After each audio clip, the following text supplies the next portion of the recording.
Some people might like that. So many comments, so little time. The only person that seems to have signed up this evening to address the council is Jason Padden, and I'll let him get queued up to join us here in a moment.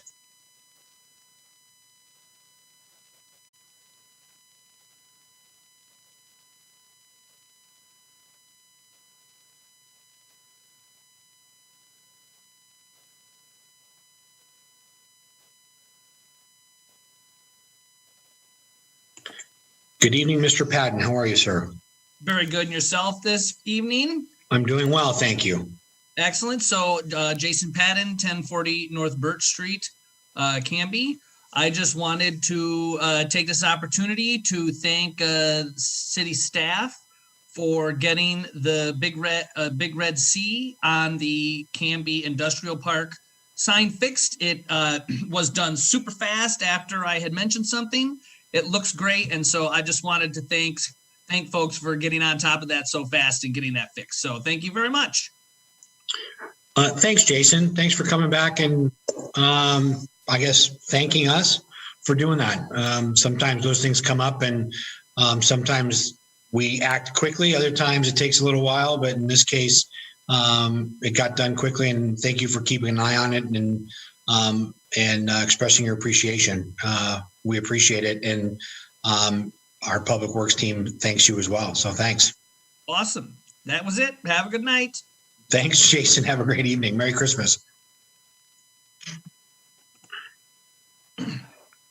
Okay, next on the agenda is our consent agenda. So our consent agenda this evening includes the approval of the minutes of the October 2nd, 2021 regular city council meeting, reappointment of James Heeb to the Planning Commission for a term that will expire on December 31st, 2024, and appointment of Brian Peterson to the Transit Advisory Committee for a term that will expire on March 31st, 2024. Mayor, I move to approve the consent agenda that includes the minutes of the October 2021 regular city council meeting, reappointment of James Heeb to the Planning Commission for a term that will expire on December 31st, 2024, and the appointment of Brian Peterson to the Transit Advisory Committee for a term that will expire on March 31st, 2024. I second.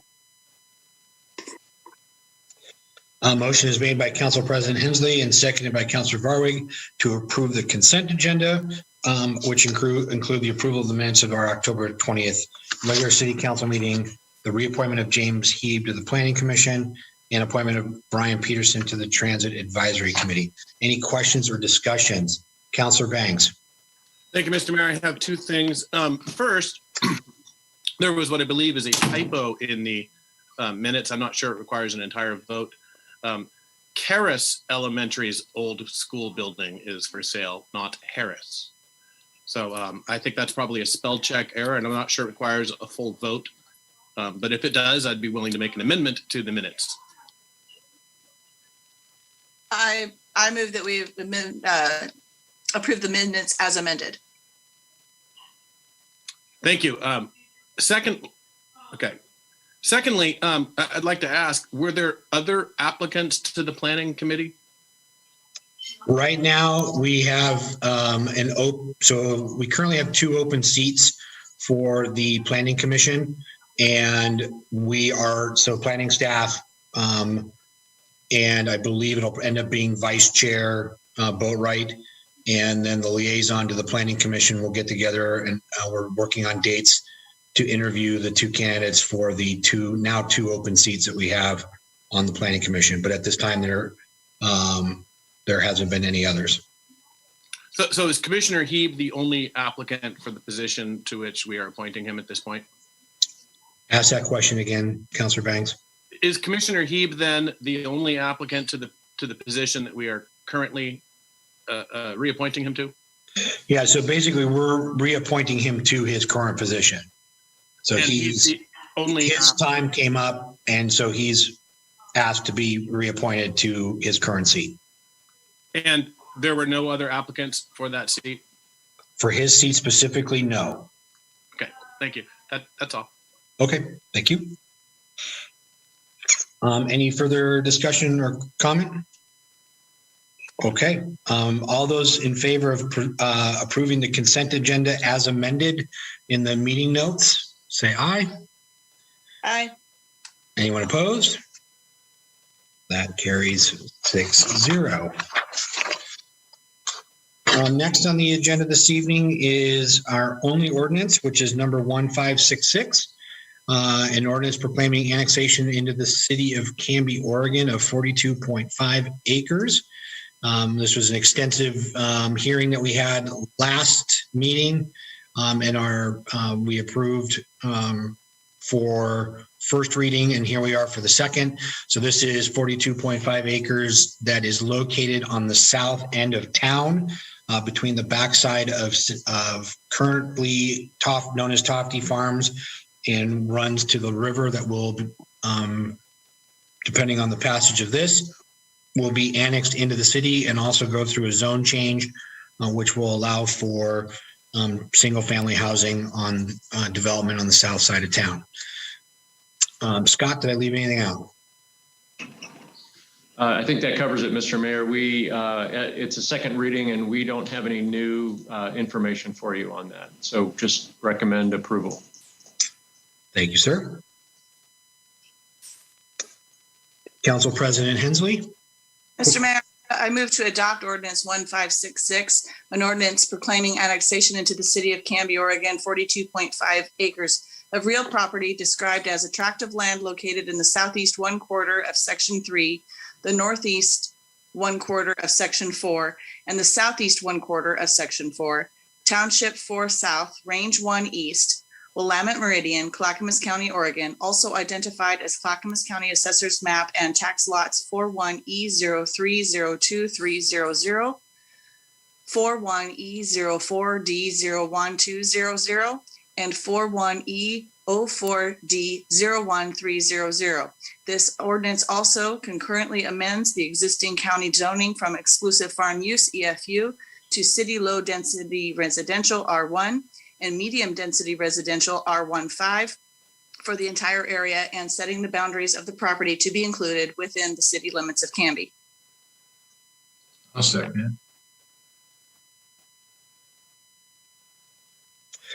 The motion has been made by Councilor Hensley and Council President Hensley and seconded by Councilor Varwig to approve ordinance number 1566, an ordinance proclaiming annexation into the city of Canby, Oregon of 42.5 acres of real property described as a tract of land located in the southwest 1/4 of section 3, the northeast 1/4 of section 4, and the southeast 1/4 of section 4. Township 4 south, range 1 east, Willamette Meridian, Clackamas County, Oregon, also identified as Clackamas County Assessor's Map and Tax Lots 41E030230, 41E04D01200, and 41E04D01300. This ordinance also concurrently amends the existing county zoning from exclusive farm use to city low density residential R1 and medium density residential R1.5 for the entire area, and setting the boundaries of the property to be included within the Canby city limits. Questions and discussion? Councilor Spoon. Thank you, Mr. Mayor. I kind of had a thought that I was wondering what the rest of council thought of in terms of our process on these moving forward. So the Ivy Ridge, as an example, when we had discussion as a council about the Ivy Ridge development concept plan, we had a number of questions and concerns. We receive a staff report regarding planning commission's discussion on the DCP. It comes to us when we discuss it. But then naturally, some of the concerns we have are more related to a potential subdivision down the road specifically. And I was thinking it would be nice if when those subdivisions came up in front of planning commission, our thoughts about the DCP, as like, for example, this one, we had some questions and concerns about the DCP that would come up during a subdivision conversation.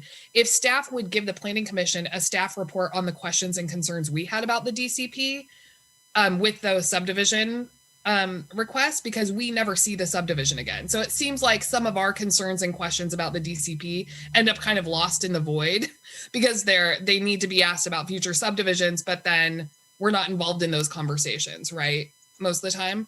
So that's kind of a convoluted way to say it. Like what I would love if everyone else, if this works for staff, if this is possible, is when future subdivisions related to this annexation that may have been broad stroke identified in the DCP, when those subdivisions go to Planning Commission, is it possible or is there any interest in having staff give the Planning Commission a staff report on the questions and concerns we had related to that DCP when it came to us so that those can be addressed when the subdivisions are approved? Does that make sense?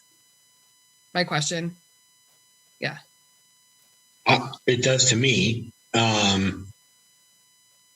Scott, does this seem to resonate with you as well?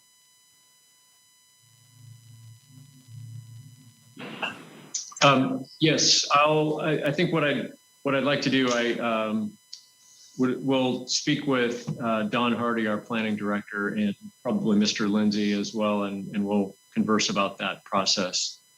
Okay. Thank you. Yeah, I know we all had some questions like about park dedication, about some other stuff, but they just kind of get lost when the subdivision never comes to us. So, okay, that would be helpful. I'd be interested in knowing if that's possible. We'll report back on that.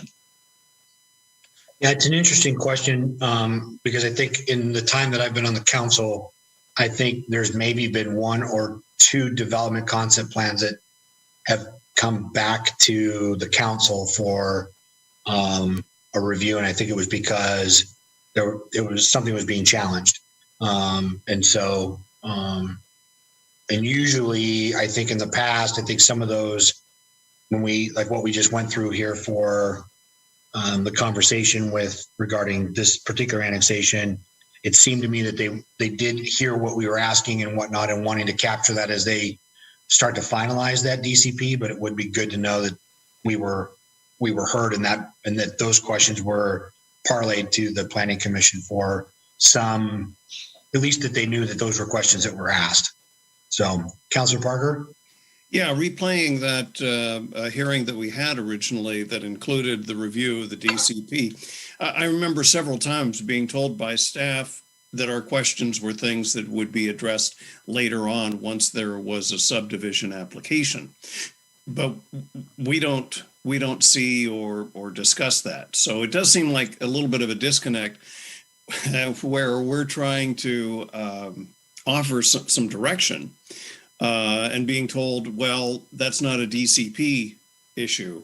We'll pick it up in the subdivision phase, but then we don't have a role in the subdivision phase. Right. Okay. Perfect. Okay, so the question, we have a motion on the table. Any other questions or discussion items regarding this? Okay, it's a second reading, so it's a roll call vote. Melissa, you want to run us down? Councilor Bajorn? Aye. Councilor Bing? Aye. Council President Hensley? Aye. Councilor Parker? Aye. Councilor Spoon? Aye. Councilor Barwig? Aye. That motion carries 6-0. Thank you, Melissa. Thank you, Scott. Next up, that's our only ordinance or resolution here this evening. So we're going to move into some unfinished business here regarding the discussion around the potential dog park.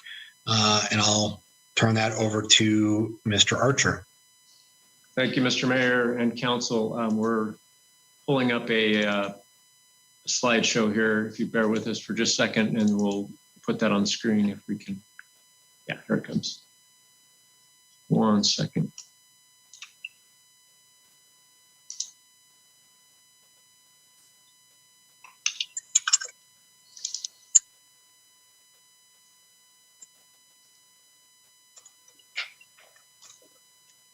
Can everybody see that? Yes. Excellent.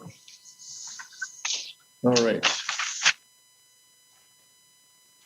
So Mayor and Council, at your November 3rd meeting, just a couple of meetings ago, you had a discussion regarding the possibility of creating a dog park on the North Territorial Road at our what is kind of known as the Three Sisters property adjacent to the Wayside property.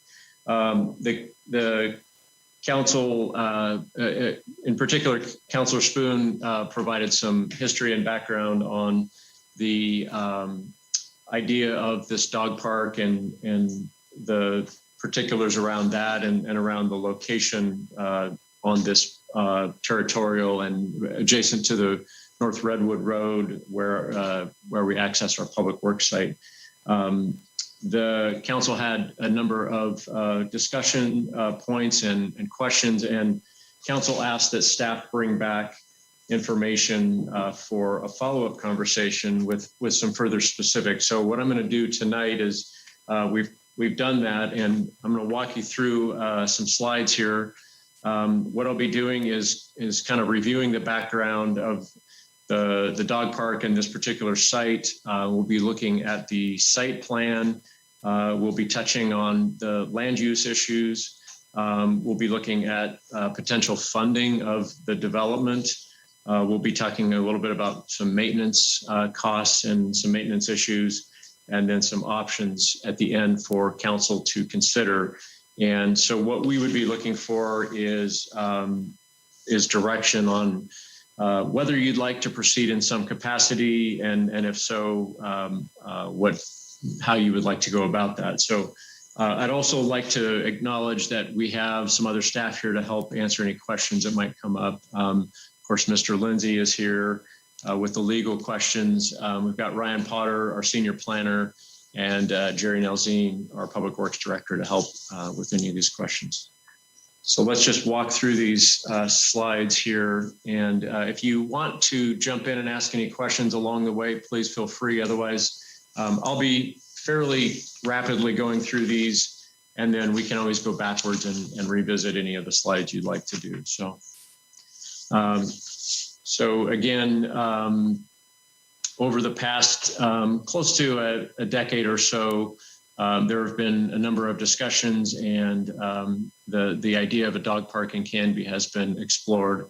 One particular proposal was on the property on the corner of Northwest Territorial and North Redwood, which again is near where the entry point to our public works site is at. A note that as currently cited, at least on the plan that we have, it resides, it's city-owned property, but it actually resides outside the city limits, and in fact is outside of our urban growth boundary, which I'll talk about a bit more. It gets into some land use and planning related issues, but we've got some thoughts around that. The property that we're talking about was acquired by the city in 2008, referred to commonly as the Three Sisters property.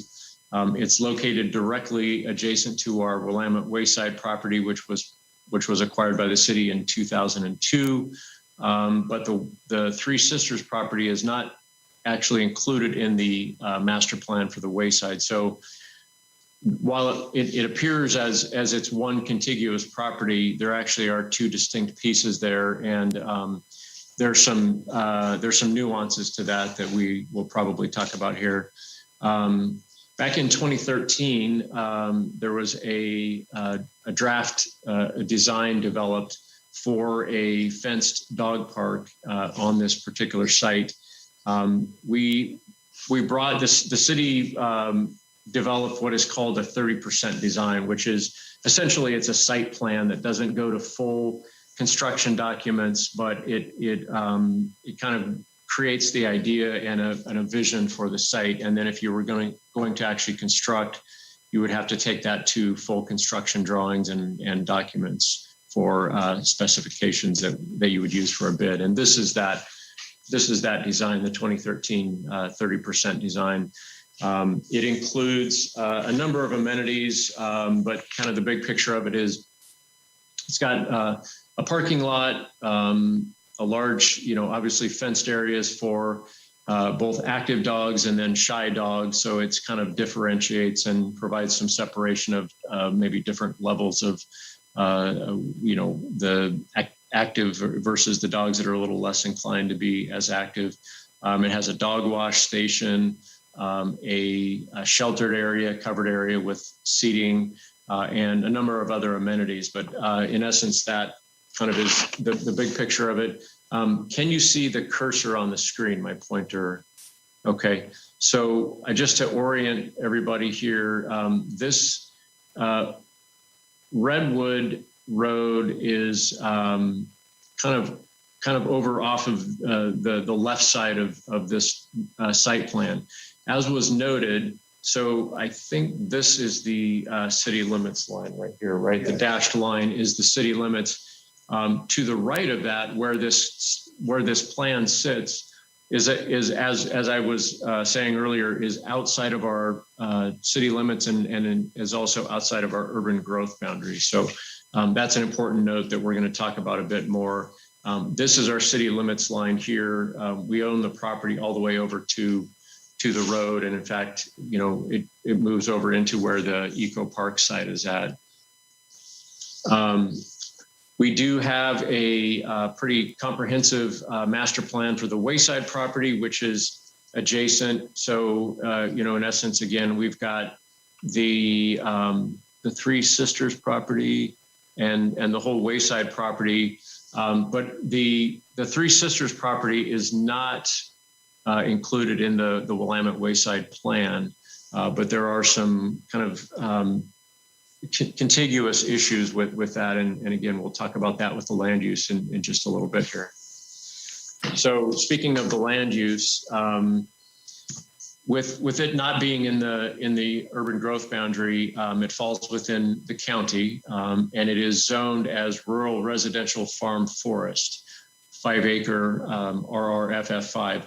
This zoning within the county allows for recreational uses on government-owned properties as a permitted use. So in other words, where it's located right now, the dog park would be an allowable use.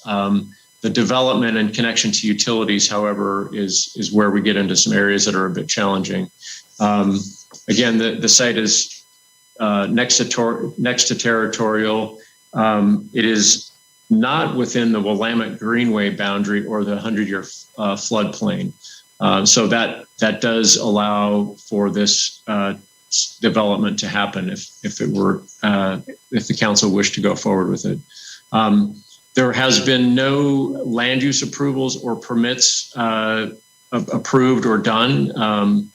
Though we own the property and we've done a site plan, we haven't done any of the permitting or the actual land use. So that is something that we would need to do. And what that would entail is to start with, at a minimum, we would begin with a pre-application meeting or a pre-application conference with certainly with the county and with other affected agencies like utility providers, and obviously the city would be at the table with that. As was noted, putting our utility connections to this, and what we would need for utilities are water and sewer, and probably some power as well. So extending utilities into our non-UGB or urban growth boundary land is a challenge. And so what we would be looking at is if the council wished to do this on this site or in this general vicinity, the current design puts the proposed dog park entirely outside of the Canby city limits in the UGB. What staff would recommend if we were going to proceed with something on this location is that we would recommend you ask us to modify the design and work with a design firm to essentially realign some of the elements that would require connecting to utilities to at least be partially within the city limits, so that the portions of the park that would be within the city limits would align with our connections of utilities. So connecting with utilities is something that typically we would require either an applicant to be in the city limits or to proceed with some type of an annexation. We just talked about an annexation on our prior subject.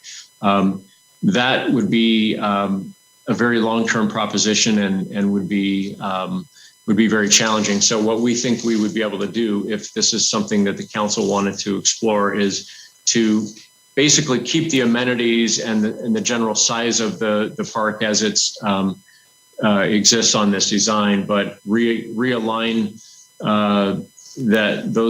those portions and those connections to where those fall within the city limits, so that it's more readily able to be developed in the plan would be able to go forward. And then the remaining portions that would be still outside the city and outside the UGB would mostly just entail then the large fenced open areas. So that's something that will need to be considered. Also, we note here that the current plan for this dog park does not include public restrooms. I know there's been discussion about putting restrooms in either in this vicinity or at Eco Park or somewhere that's maybe accessible to both. Mayor Hudson, did you have a question or a comment? I'll stop there. No, I can wait till the end. Sorry.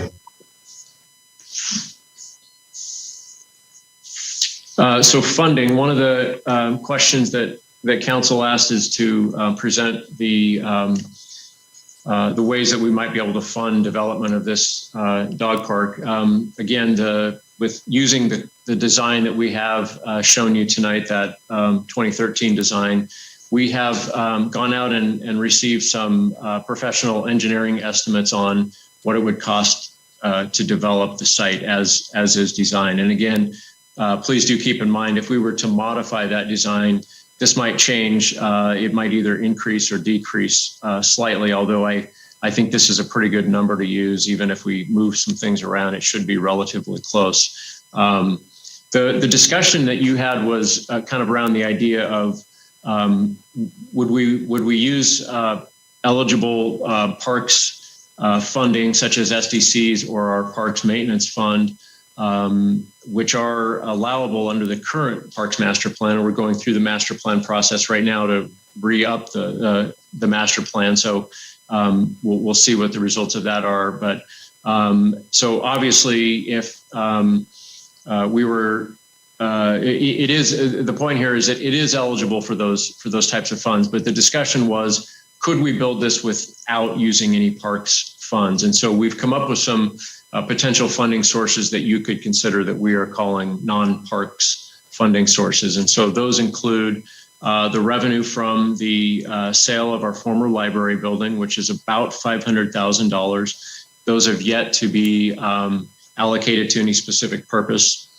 We have our general fund, of course, that we have general fund reserves, and we could certainly consider using those funds. The ARPA, which is the American Recovery Program Act, funds for partial qualifying infrastructure. So water, sewer, and stormwater related portions of the development we think could use some of those types of funds. It wouldn't be a substantial amount, but we would certainly look at the possibility of using what would apply. We've noted there's the possibility of reappropriating some funding that we have identified in our budget for capital projects.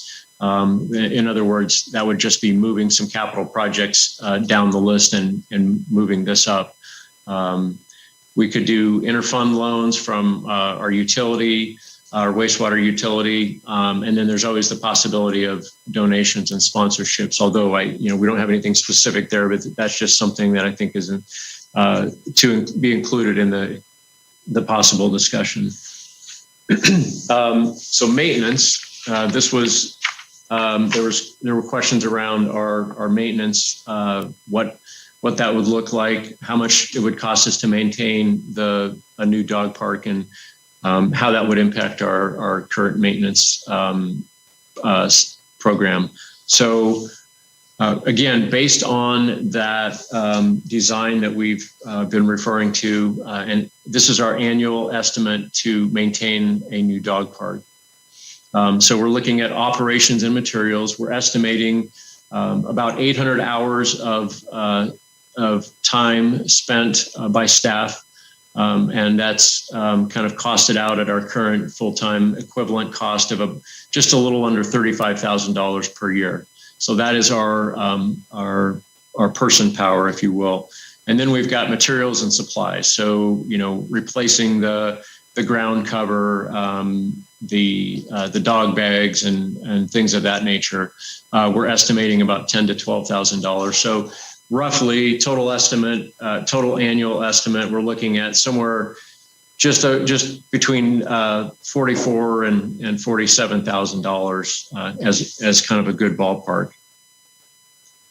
The impacts of this, and there were questions of would this impact our current maintenance program, or where are we at with our deferred maintenance levels? So the way that I would summarize this is that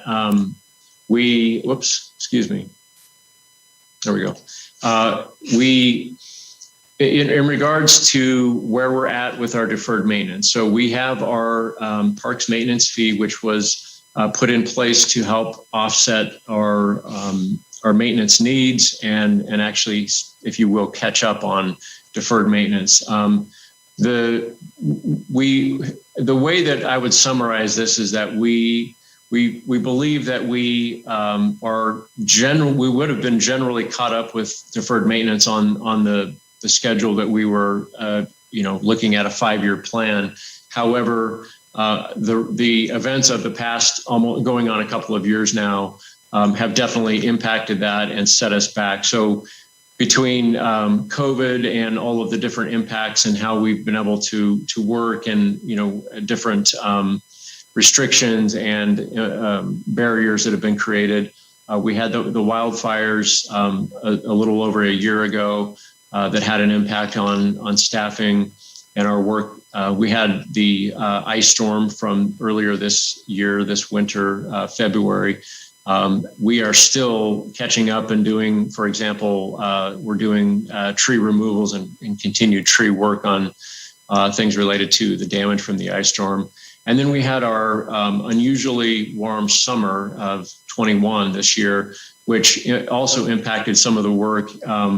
For example, there were directives from OSHA that required us to take pretty significant measures to protect our employees, and rightfully so. That really kind of limited the duration of work that could be done. So this is just to say that, in essence, we feel like we were on a course to be where we wanted to be with our deferred maintenance program, but these series of just incredibly unusual events all stacked up have kind of pushed us backwards a little bit, and we're not quite where we would want to be. With the addition of a new dog park or any new parks facilities, as far as that goes, and without any additional staffing added, our parks maintenance levels of service would certainly be impacted. So we've got our deferred maintenance that I was talking about, and then you add new facilities. Well, that's obviously going to put some kind of a strain on the current level of maintenance and staffing. If we were to consider adding new staffing, we could certainly keep our levels of service where we want them to be, or at the same level. But without doing that, we would certainly have an impact. And so what that impact might look like is one of a couple of things. You can spread when you have a new facility added without adding new staffing. You can basically spread that impact across your whole maintenance program. And what that does is just sort of it incrementally reduces your overall level of service that you're able to provide through your whole system. Or you can say, we're going to reduce a couple of the things that we do, a couple of, whether that would be some of the programs that we support, or some of the manners in which we maintain things. I'm not proposing that we do that. I'm just giving you examples of, the types of things that might be impactful.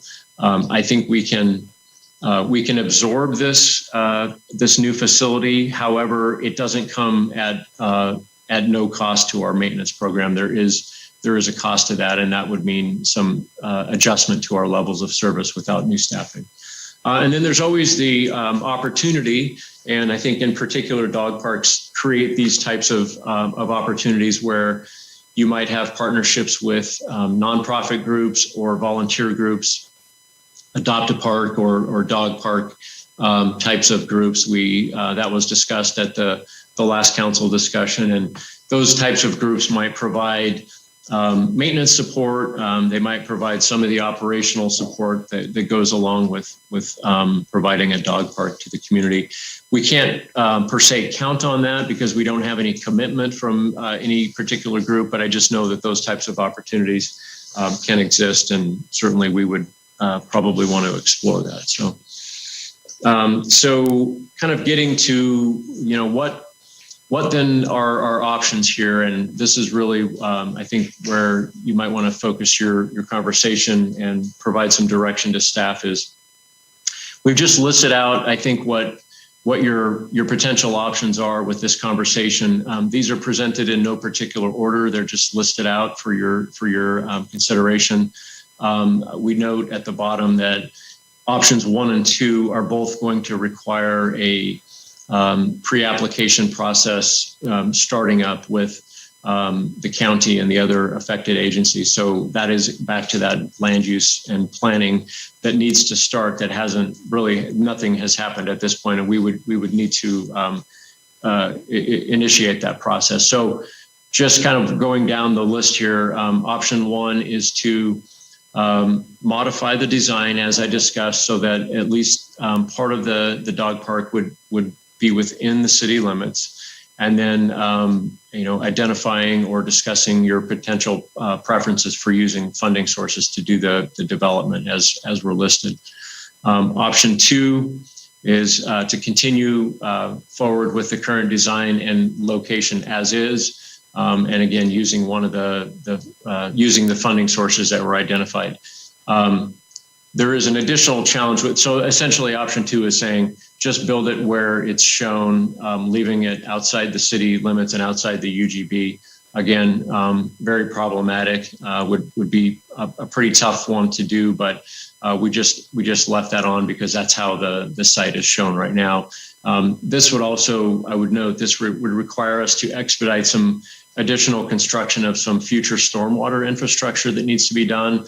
That would, if it were constructed exactly as is shown right now, would require us to either install some future stormwater infrastructure needs at the same time or ahead of this project, or at a future point, it would require us to potentially have to dig into part of that, and we certainly wouldn't want to do that. Option 3, as I mentioned and has been discussed, we are currently engaged in our Parks Master Plan. This is simply saying that you have the option of just letting the Parks Master Plan finish over these next few months and explore the recommendations that come from that plan, and determine whether a dog park would be part of that recommended list and move forward in the manner that would be prescribed by the master plan. There is a recommendation from the Parks and Recreation Advisory Board. I believe we've got the chair, Barry Johnson, to speak to that at some point here at your pleasure, Mr. Mayor. So I'll leave that to the Parks Board representative to talk about. And then option 4 is just simply anything else that we haven't talked about that you might want to consider. So anything else that is not outlined in these options. So you may have some other ideas or some other thoughts on that. Again, this has been just a quick overview. I just wanted to walk through that quickly and allow for your discussion and questions, and then happy to move back through the slides as you might want to. And again, got some other staff here to help with some of the questions that you might have. So I'll rest at this point, Mr. Mayor, and help with the conversation. Thanks, Scott. I don't think it's an official hearing. You sound so legalese there. The one piece that I was going to ask during the presentation, if we can go back to the map, I was jotting some notes and I wanted to make sure I understood. Sorry, yeah, that one right there. What was it that you stated about being able to develop, was it that we would only be able to develop like the shy dog area and not the active dog area? Or was that going to be the area that would be moved in, that we would try if we shifted the park into the dog park into the city limits? That was the part I missed. Let me, thank you. And again, I recognize that I went through everything pretty quickly, but I did that just to let you ask the questions you really wanted to focus on. So no, we would still, what I think we'd be able to do is develop everything that's on this plan. Just wouldn't quite look the same, but essentially it would be the same, generally the same size and generally the same features. But the area that I'm moving the pointer around here right now is the parking lot and where all of the utility hookups are. So essentially, if you can imagine just turning this 90 degrees to clockwise, I think that's kind of what you'd be looking at. So if I were to flip this 90 degrees to the right, that's not an exact idea, but it's kind of a rough idea of what you'd be looking at, is pulling that parking area and then the utility connections, the dog wash, and those areas over towards this, where they're some of that resides within the city limits and is then more easily developable with land use issues. Okay, so but even making that adjustment, we're still having a big portion of this park in non-city land property, not within our UGB. It would be purely still a majority of it still being in county lands, correct? Yes, that is what I was saying. So what you'd be looking at is most of the area that I'm moving the pointer around on now would be mostly the open areas where the dog, the off leash areas would be, and the fencing would be in the non-UGB area. So we would still then have to go through all of the county planning process. There would still be yes, we'd still be dealing with county permitting and planning and our own city planning and permitting issues. Okay, thank you. Thank you for clarifying that. Councillor Spoon, you had your hand up first. Yeah, I have a number of things, but the question that I think I'd like to ask first, and I know, we've talked ad nauseum about this, Scott and Joe, but one of the questions that has repeatedly come up is, what else can we use that land for? Is a dog park the best use of the land? So, and we've uncovered a number of complications with building larger projects on the Three Sisters property, and certainly the Wayside and the Logging Boom property. So would you be willing to speak to kind of the limitations that we uncovered that give us a pretty small buildable area in that 120-ish acres? Probably. Can you hear me? Yeah. Okay, perfect. So if you notice, So you can use this to move around. If you want. okay. There was a couple of maps on here, but really the Three Sister property is what we're talking about, and clearly the little yellow cloud there is the current location where people do tend to act as if it's a dog park already, and that is kind of the suggested area for its location. The first thing, I guess I would like to chime in a little bit on the mayor's question too, which is, if you notice, this is Redwood, and then it doesn't exactly align. So the road actually comes over a little bit like this and goes up to Public Works, right? Like you can kind of see where the trees break. We're suggesting some of the land in here between the road and the actual city limits would offer enough room for basically a really nice parking lot, if you guys were so inclined to go with what has been called option one, and therefore all of the utilities and all of the sewer and the water hookups and all of that would be kind of remedied, and that they would be much more readily available to us at that location. So that, if that answers that question and helps you visualize using this map. But to get to Councillor Spoon's question, the Three Sisters property itself goes almost all the way to the river. These areas are highly regulated. This skinny area right here is city owned. It's not actually technically part of the Three Sisters property, and it is pretty much the case because of covenants that we have with the state and with ODFW, an area that we can't really build any structure whatsoever. There's the Willamette Greenway, which comes down 150 feet away from the Willamette River, which also has restrictions. It's land use goal, statewide goals 15. And then this area that you see right here that has all these trees and comes all around here is actually the Willow Creek area. And that itself has a lot of kind of importance and potential restrictions for building. The county itself, when planning was inquiring about this in the 2013 era, the county said they're not going to allow building within 100 feet of that on either side, and that you can't interfere with it in an appreciable way. The restrictions on the land itself say that there are riparian rights for travel and potentially access to this because of it's a long-standing waterway. And so that you're not going to be able to build very close to that whole area, and it cuts through a good third, what it almost looks like a third of this property. And then, of course, if you look on floodplain maps, the shading on it comes out a little bit even, I think, after the Willow Creek area, which is within the 100-year floodplain. So there's some restrictions in that, mostly by necessity, because the 100-year plain is a lot more dubious to try to build in. And so over here, we're in safe ground in that we're away from Willow Creek. We're away from that 100-year floodplain.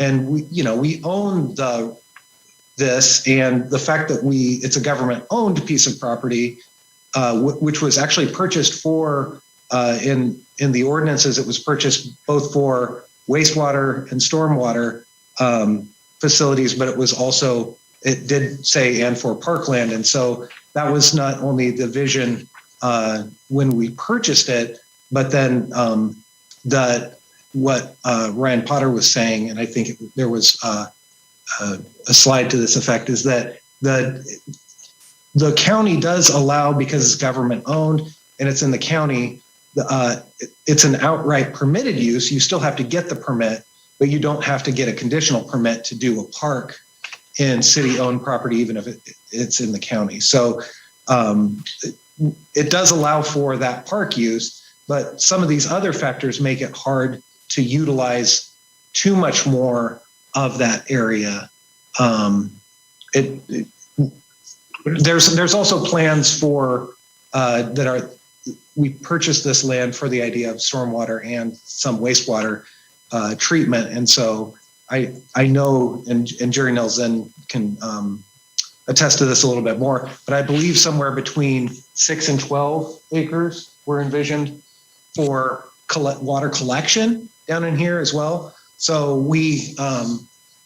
all of those kind of restrictions speak towards the fact that I don't think the whole parcel itself is 34.5 acres, but when you start factoring in the fact that you can't build near or impede Willow Creek, and you can't build really up here near Willamette River, and then you're kind of left dodging a floodplain down here, and the fact that we were going to have a facility down here for stormwater to serve this area, you're kind of left with this bottom corner in terms of any sort of actual use. So does that answer your question? It does, but I was also thinking, I know that a lot of us have had longstanding questions about even the Fish Eddy Landing property.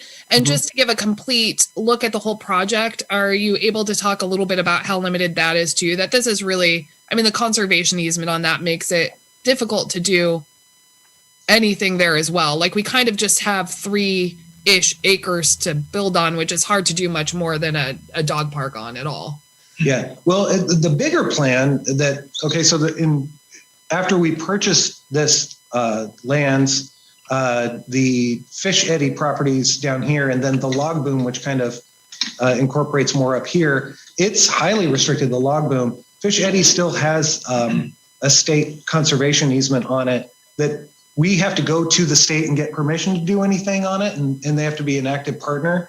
And when we purchased this land, we actually purchased it with a grant that we also promised that we would basically do a master plan for the uses and basically preserve the natural qualities of these lands. So we in a sense agreed within the purchase of this land to have a master plan. Does that mean you couldn't go back and potentially change the master plan as long as the state was an active partner in there? No, you could potentially do that, but it's a long, arduous process. And the state has a lot of interest, not only because the Willamette Greenway protects all of this area, but these lands themselves, again, Willow Creek's here, and there's a lot of floodplain in here. So the state and our community and our council at the time really worked to kind of come up with that 2004 plan to guide us. And so it doesn't absolutely tie your hands, but it's pretty close to what can be done on this portion of the land. And that was basically having walking trails and cultural kind of educational signage and such, but very little actual structures or building occur on that. It does, and I know that if people have a minute to read the Willamette Wayside Properties Master Plan and our land acquisition plan addresses it too, that like Fish Eddy property is actually some protected habitat for herons and whatnot as well. So, and the reason I asked you to talk about that is there are a lot of, I mean, people see 120 acres and they think grand plans about what we can do with the property. But given the setbacks for Willow Creek, the stormwater, wastewater needs, and the conservation easements and the Willamette Greenway plan, we're pretty much limited to the corner where this dog park is, which isn't big enough to do much more. So I just thought that was an important, like, big picture at looking at this, because we are pretty limited in how we use this, which is, we have limited parklands in general. And if this puzzle piece kind of fits right there in an unusual puzzle with very high limitations, I think that's an important piece of the conversation. So thanks for sharing that, Joe. Certainly. Councilor Banks. Thank you. I have a bunch of questions. If we were to do a pre-application conference with the county and with the utilities and so forth, and then our upcoming master plan encourages us to use this site differently, would that work be transferable to a different kind of park concept on that same property? So you're saying if we were to just start designing this and not necessarily build it, could some of it be utilized in a different way? Right. What if we change gears in 6 months and say, oh, we really like this other idea better, but we've already started with the county and with the utility stuff. We would need to do that anyway, right? Well, we need to do that. And then the other portion of this, which I think is interesting, and part of the reason I think staff is recommending this is, it's not the worst idea to have some parking near there. And so if you're starting in on, and that's a decently expensive portion of this, is it if you're allocating some parking and it's actually within the current access road, it wouldn't offend having other plans come along that could utilize parking. So and frankly, parking could also just be something to utilize for the fact that the Wayside master plan that we're looking at envisions all sorts of walking plans. And so having some additional parking right there could serve dual purposes, at least, if not many purposes. So I mean, even getting as far as building that parking lot portion of it wouldn't offend flexibility for other plans, if that's answering your question. Yeah, yes, it does. Thank you. Secondly, do we have a future plan or in place to increase our park maintenance budget? It strikes me that as the population of our town grows and the number of parks grows, we have to do this anyway. Is that correct? I'll let, because the head of our staff is sitting right next to me, and then you guys, of course, are the policymakers and part of the budget committee. But the current parks maintenance fee, which fuels a couple or pays for a couple of our positions, doesn't pay for all of our maintenance. And so, I mean, there's a lot of baggage and more questions than answers on whether or not you let the current park maintenance fee sunset or not when it's slated to sunset within a few years, or the other question is, do you make parks a bigger priority? Urban Renewal Agency was meeting earlier.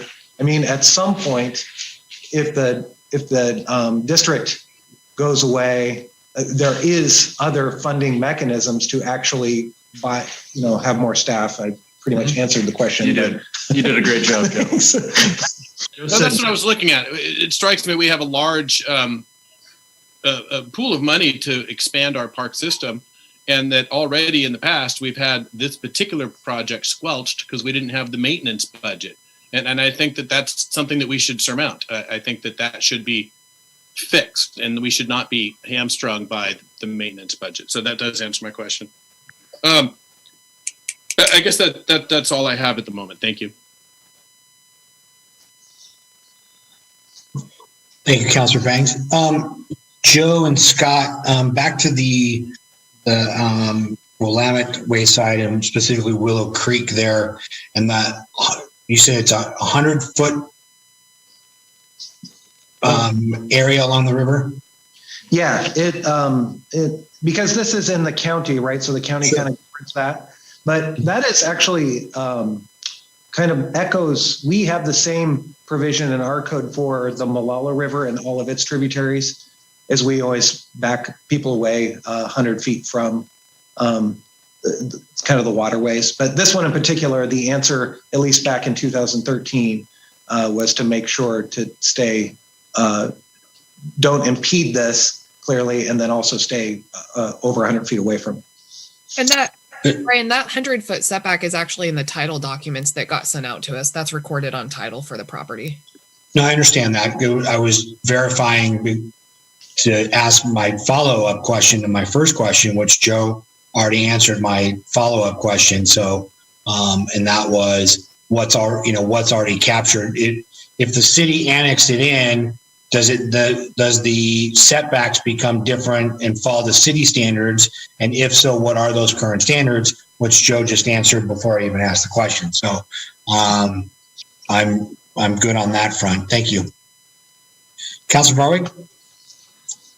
Yes, sir. Thank you very much. Just a couple of questions. I'm just curious if there's been other sites explored for a potential dog park, or if this is kind of the only one that we're looking at. That's one question. Yes, I believe, and there's members. Barry Johnson is here, and I know he can speak towards whether or not there's been discussion about other particular sites. I am knowledgeable of a couple of different sites. I don't know what the feasibility of those are, and I'm not sure how far along in the planning process. I mean, as far as I know, there are sites that have potential but have never actually been explored to kind of the level that this one has, if that answers the question. Yeah, it does. Then the other question I had was, a few more questions.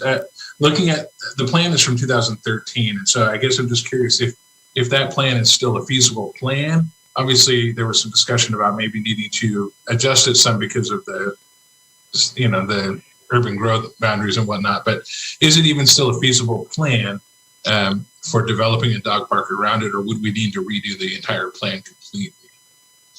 Well, I think when staff and you saw kind of the people at the end of the slideshow got together and we were talking about it, we were saying to ourselves, because this wasn't a fully realized plan yet, it was to the 30% design, that wouldn't it be nicer if we didn't have to take utilities out of into the county, and wouldn't it be nicer if maybe we utilized, what we have is in the existing road, so we don't necessarily have to create, more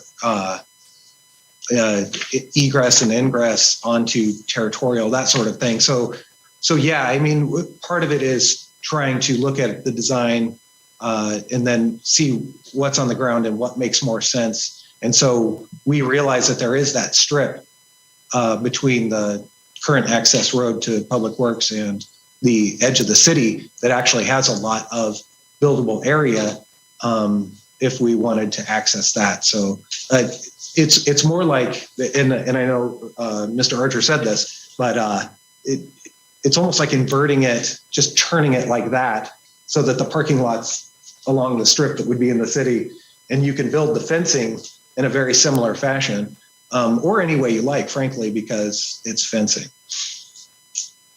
Okay. Then the next question is in regards to the master plan, the Parks Master Plan. We did include the public in the drafting of the master plan, did we not? Yes. Okay. Yeah. So it would be feasible to think that the public, if there's a huge demand for the public, for a dog park from the public, it would probably be a high priority in the master plan.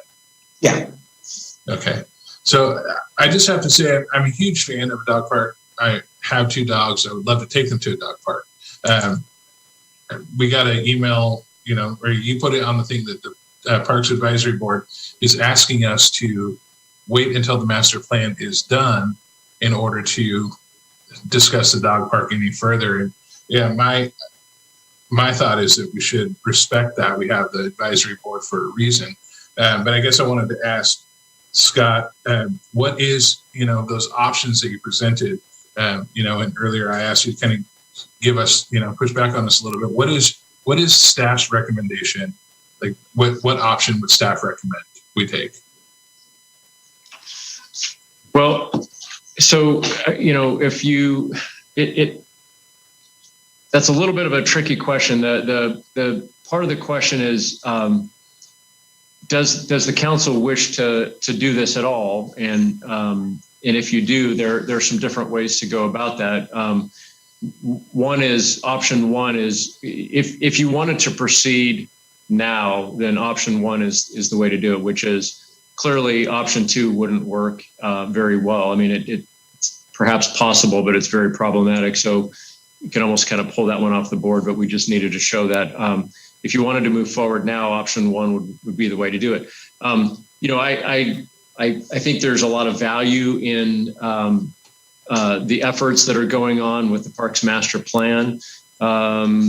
I don't know yet what the results of that are going to be. We don't know for sure what's going to come out as priorities. Ultimately, the council still gets to decide on what the priorities are. You get recommendations you'll get recommendations from the plan, from the Parks Advisory Board, and then ultimately from staff. But you get to make those calls. So I think what we have here is there's been a couple of good cases presented where you've got an existing process that's happening right now. And I think the case can certainly be made. Do you wait for that process to come to completion?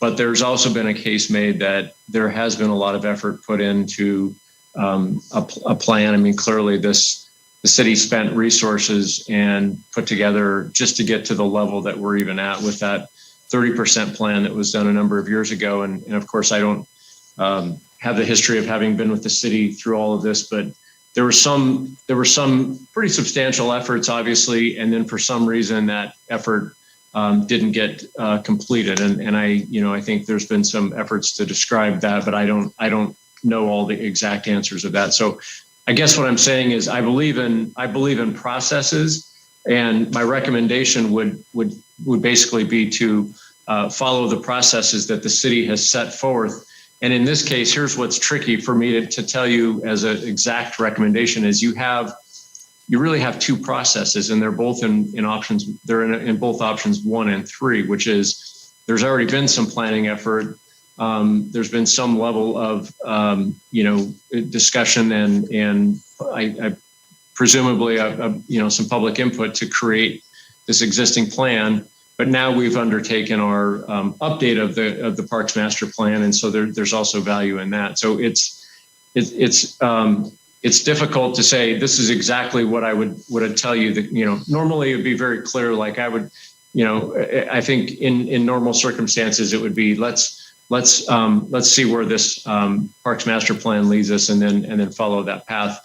But the fact that there was so much effort that seemed to have been put into this before. Perhaps, there's some idea that we could come up with where there's some middle ground on finding some commonality between options 1 and 3. So it's not an exact recommendation like I would do 1 or 3. I would say 1 and 3 both make a lot of sense to me, and there's maybe some value in exploring what's already been done, but also thinking of what we're doing right now with the master plan and where we might go with that. And that also is going to impact, I think, some of the funding recommendations. So the challenge I have as well is I think one of the questions that I might presume you would ask me is, what would I recommend for funding the building of the dog park? And that also kind of depends on which pathway we go down in terms of if we waited for the master plan, we might have a recommendation to utilize some parks funding, but we do have some identified potential sources of money that we could use if we wanted to press forward now. So I think that's kind of the best way I can answer that question. I know that's not a perfect exact thing, but it's a little bit of what does the council want to do? Do you want to proceed sooner, or do you want to kind of await this other process that's happening right now? Yeah, thank you so much, Scott. I appreciate that. And, I do think I'm in favor of option 3 or a hybrid of 1 and 3. I do think that there's a reason that we have a Parks Advisory Committee. And I think sometimes our role on City Council can get a little bit confusing of what we're supposed to do. And I think that sometimes we need to find that happy medium of what works best for everybody, right? And so I think with a recommendation from the Parks and Rec Advisory Board to wait until the master plan is done, being that we're so close to it being done already, the fact that any infrastructure that we do build out there is going to take quite some time anyway. I really think that we need to kind of heed their advice of just waiting for a couple more months before we move too much further forward with this. But I definitely think that at least for me, I'd love to see a dog park be high on the priority list in the master plan. And so if it's not, I think we definitely need to move it up. But I really think, and encourage my colleagues on the council to wait a little bit longer and let the master plan come out. So that answers all of my questions. Thank you. Councilor Varwig and Councilor Bangs, a couple of answers to your question. So Councilor Banks, yes, in the master plan process or the final document that we will get, they will deliver to us various potential funding mechanisms for park development and park maintenance on an ongoing down the road aspect. So that will be part of their final plan. Councilor Varwig, yes, there have been a number of locations discussed regarding what would be a good location for a dog park. It's changed a couple of different times in the history of the city of Canby. And one of the most recent ones was what we know as the Simnett property was a discussion at one point for a dog park. I think this last one here with what we're talking about was truly, I think, the last decision or last thoughts for a potential dog park in that area. So there's some pieces on that. Councilor Spoon and then Council President Hensley. Thank you, Mr. Mayor. A couple of things that were brought up that I want to address. So one of the questions is location. What properties have been considered? So the Simnett property was the original in 2011. It was the original location they wanted. The reason it moved to this current location is because that's what the public asked for when they did all their public outreach meetings. And at the time, you may recall that the Simnett property wasn't developed around, but actually our insurance company and their best practices for dog parks, City County Insurance, identifies that dog parks really shouldn't be on property adjacent to residentially zoned land. So the Simnett property is now going to be completely surrounded by homes. That's what's happening right now in development. And then I know a couple of people have brought up to me this 19th Loop property, which is smaller, but it backs up to homes, and just going out there and looking at it, I can tell you the neighbors aren't really super excited for that to be developed at all. But putting a dog park up against someone's home fence, yard fence, is complicated, and our insurance company advises against it. And then there has been some chat about the Honda pits too, down by the police station. And there are complications with that, including, the train is a complication because some dogs get spooked by sound. So having a train track adjacent to a dog park is unusual. And the other thing is it backs up to residential, and we have to eventually put Berg Parkway right through the middle of that. So there are complications with that property as well. And it doesn't look like we have any plans for Berg Parkway yet, which is why this property seems to continue to rise to the top and in that initial staff, when the land conversation was had, the interdevelopmental agreement between parks and public works, they actually identified the Three Sisters property as the ideal location for a dog park. So that's why that location keeps rising to the top, if that gives some more history. I also think that, when I was talking to Scott earlier today, I did mention that I think that there's a win-win situation. There's a middle ground, because even if we direct staff today to proceed with looking further into the dog park, we still don't break ground on it for 6+ months because there's so much initial work to be done. And we don't actually approve a dog park until we approve a budget. So my ask, especially, this dog park has been a top community priority for a long time. And I feel like we've done a disrespect to all the people that have engaged in past community input. In fact, in 2016, when we did the community survey, the top 3 items that the community identified as their desired amenities were a splash padded dog park and more trails. And so the dog park keeps coming up. And yes, we're in the middle of a process. But I think that what we've seen is that the dog park has continued to be a grassroots movement in our community. There's been a ton of interest, and we've kept telling them no, even though it's been in process this whole time. And I think a great middle ground, and I'll let Council President Hensley talk before I make a motion, but I'll tell you what my motion will be, is basically a middle ground where we direct staff to, these processes, like Councilor Varwig said, the process to even see what the county will and won't let us do with that is a really long, is a longer process than if it was in city bounds. But also, we have budget coming up in 6 months. And I think if this is something that we're going to do, we need to give Scott ample time to figure out how to budget for maintenance and budget for construction and all of that. And if we wait, if the master plan doesn't come back till February, and then we go through it and make our determinations and relitigate this, Scott won't even have time to discuss it or put it in next year's budget. So now we're actually a 2 month or 1 month to 2 month delay in waiting for the master plan come back to do anything really puts us back a year to a year and a half. And I think that my proposal would be that we do kind of a melding of option 1 and 3, which is we direct staff to do some of that preliminary work, have the conversations with the utility companies about what would be necessary. We need a parking lot there eventually anyway. Let's get a real estimate on that. Let's talk about what a redesign would look like. And then while all of that's happening, the master plan is going to come back. And if the master plan comes back and says, surprise, despite everything about, the last 10 years in community input, this town no longer wants a dog park, we can pivot. We still want a parking lot there. None of the work will really go to waste, but it allows us to be fleet-footed. And if, as we anticipate, the dog park will still be a top priority for the community, then we're ahead of the game. We can work on it this budget cycle, and we'll have started that long process of working with the county. So it's like no work is lost. We aren't actually, even if we direct staff to do some of that initial bureaucratic work on what it would take to make this happen, we're still not approving a dog park because we haven't approved a budget for it. We're just seeing if it's possible so that when the master plan lands, we can be fleet-footed and actually do something, all these years after we told the citizens that once they start paying the park maintenance fee, it's going to allow us to expand our park system. So to me, that's a win-win, which is we're not making any permanent decisions about that property until the master plan comes back, but we are allowing staff to start the ball rolling so that if, as anticipated, the dog park is a top priority, we aren't set back a year and a half because we didn't make it in time to think about how that fits into the budget. Public Works and Parks isn't ready for the additional load and what that staffing need would be. So it really allows us to kind of to honor the people that have been doing public input for the last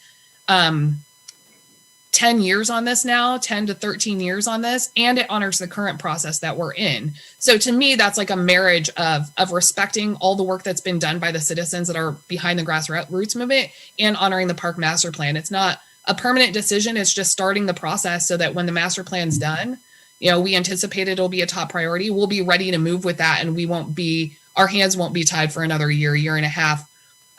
Is kind of my thought. To me, that's a win-win because I do want to honor both processes. And I don't want to say, I no longer care or respect all of the work that's been done by citizens. And I also don't want to say I don't care or respect the master plan process. And that to me is like a marriage of the two. But there's one other thing I kind of wanted to address. And that's there is no permanent public bathroom there. There is on the design plan, and I anticipate this would probably be in a modified design plan too, a spot for a porta potty, which is not an ideal permanent solution, but it's actually really common with dog parks because people don't tend to stay at dog parks for a long time. They're extremely high traffic, but for shorter bursts. No one spends 3 hours. Well, most people don't spend 3 hours at a dog park with their dog. They spend 30, 45 minutes and move on. So porta potties aren't an unusual use, but I think the master plan is probably going to identify that we'll need some bathroom around there anyway to be shared eventually. And so just to answer that question, if anyone had it, there is a bathroom in the plans. It's just not the permanent solution. So yeah, I think that answers it, but that will be my eventual motion is a marriage of the two, if that helps at all. Because I want to honor both the citizens that have been working on this for a decade and the current Parks Committee. Okay. Thank you, Councilor Spoon. Council President Hensley. Thank you, Mr. Mayor. I believe that the current Parks Committee has taken into account the vision plan and all the citizen input that's gone on over the years. And their recommendation is the master plan. We've already started the master plan. It's nearing its finish. I respect that process. I respect our citizen committees, as I know Councilor Parker does as well. Having the citizen input is paramount to these kind of processes. And I think that if we were to do anything but option 3, we're Lucy to Charlie Brown, and we're just pulling the football out, and that's not fair. And I think we should continue with the master plan and proceed with option 3. Thank you. Councilor Banks. Oh, I'd forgotten my hand was up. Sarah had addressed one of the concerns I wanted to bring up, which was that I do think we need to have a bathroom there. And I do think we need to have parking there, even if we don't put a dog park there. I've been there in the past and there's no parking. I've had people use that area a lot, even though we don't have an official park there. And the Eco Park area has spots, like a limited number of spots. I've not been able to park there before. So, I kind of like the idea of doing the hybrid of getting the ball rolling. We're going to need to have something there. I think we need to have a parking lot there. I'd like to see us get moving with the utilities and the permitting discussions with the county. And then we can decide how to use that. A year's delay is going to turn a $77,000 project into an $87,000 project, simply with inflation costs at 12%, if that's what we're looking at. So however we use that land, I'd like to get the ball rolling on it sooner rather than later from a cost perspective alone. Okay, thank you. Councilor Parker.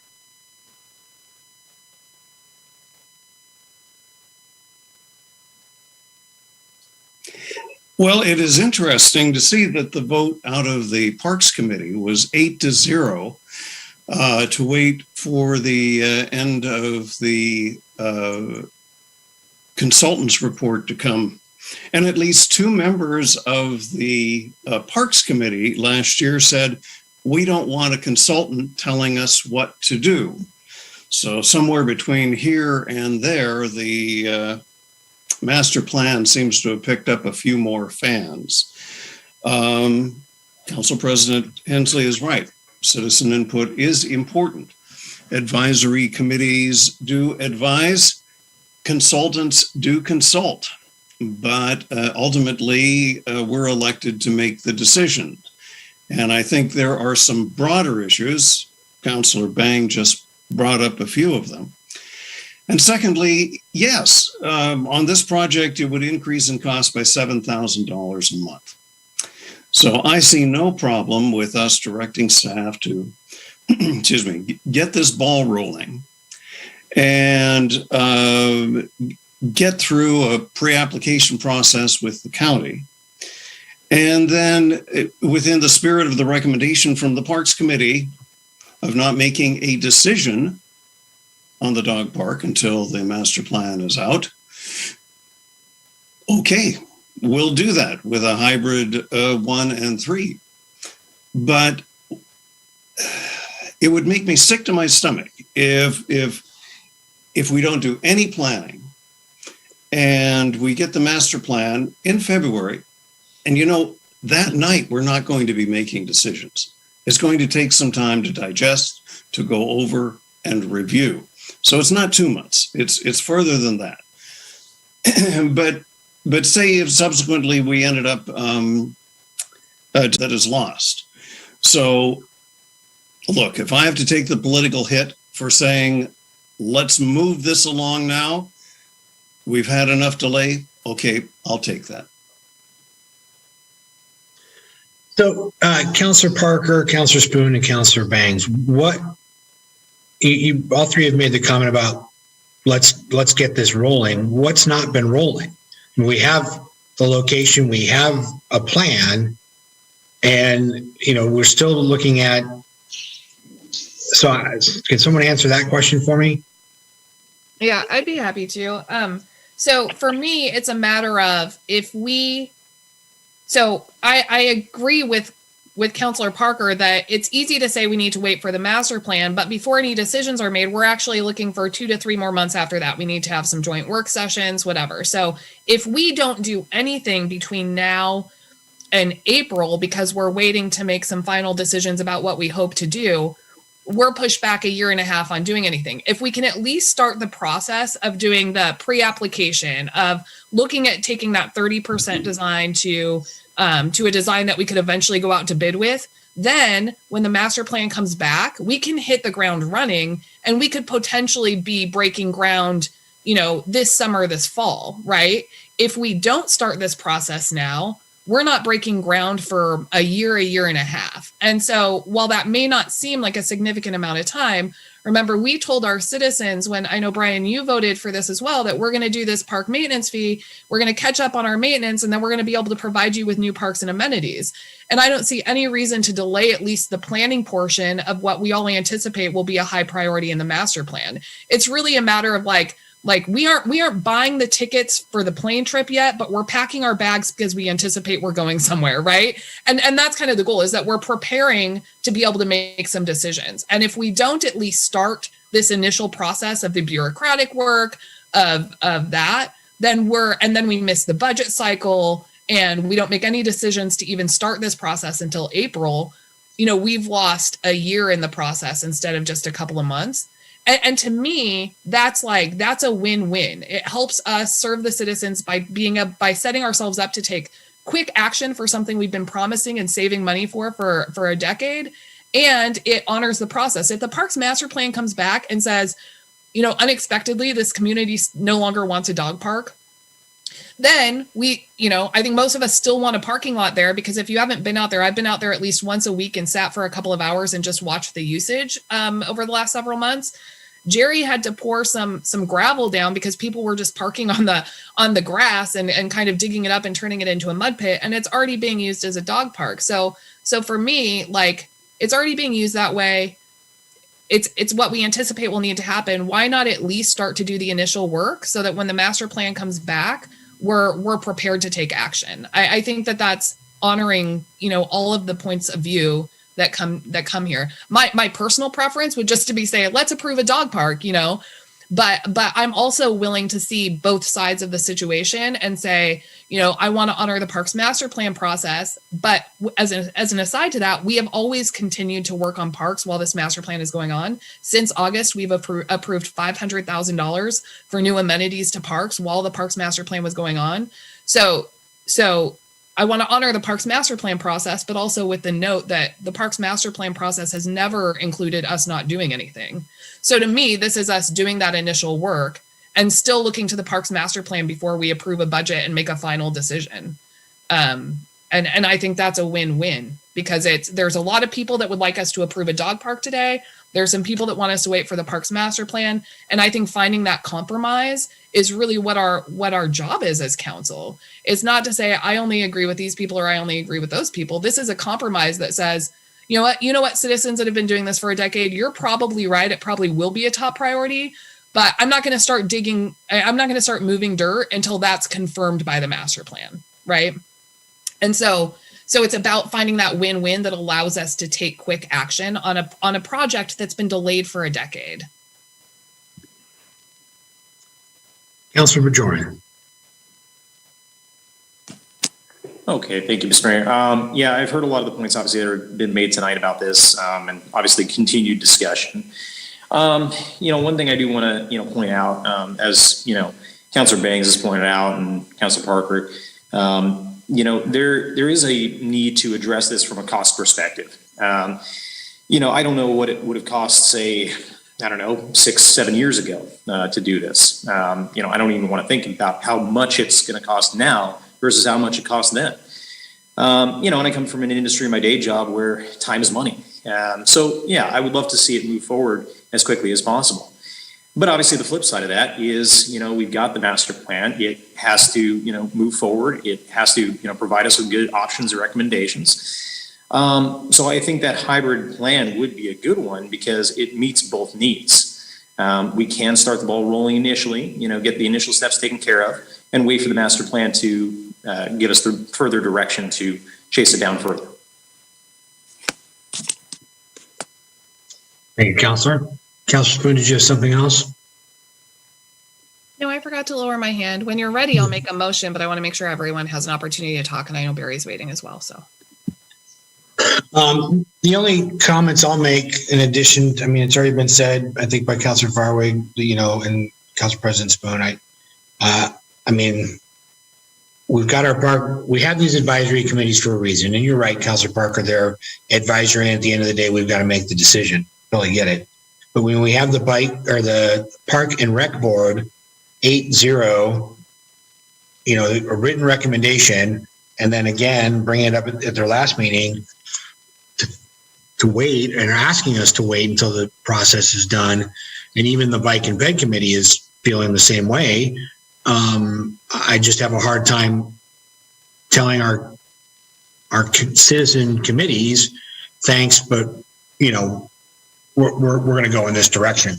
So I think the Parks Board has done a great job in vetting and getting on board. You're right. There were a number of park committee members that didn't want to do a master plan. There was a couple of city councilors that didn't want to do a park master plan, and here we are. We started that process. And I just think that we're snubbing our nose at two of our committees that have asked us just to wait till the end of that process being completed. So I will conclude with that's the end of my points. Councilor Bangs. Yeah, thank you. I just want to disagree respectfully. I don't think we're snubbing the nose at the Parks Committee. I think that this compromise thing satisfies both. We are not voting on implementing a dog park and paying for the construction of a dog park. At least that's not what it sounds like Sarah's motion would be. We are planning on waiting to see what that master plan is, as the Parks and Rec Committee recommended. Okay.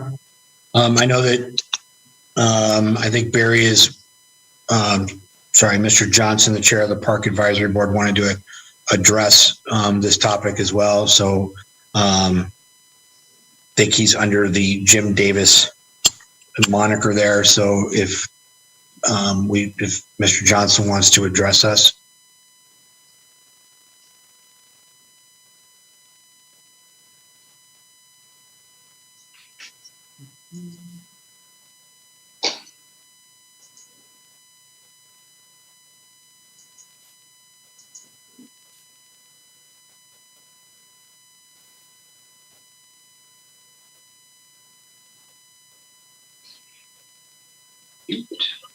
Video. Am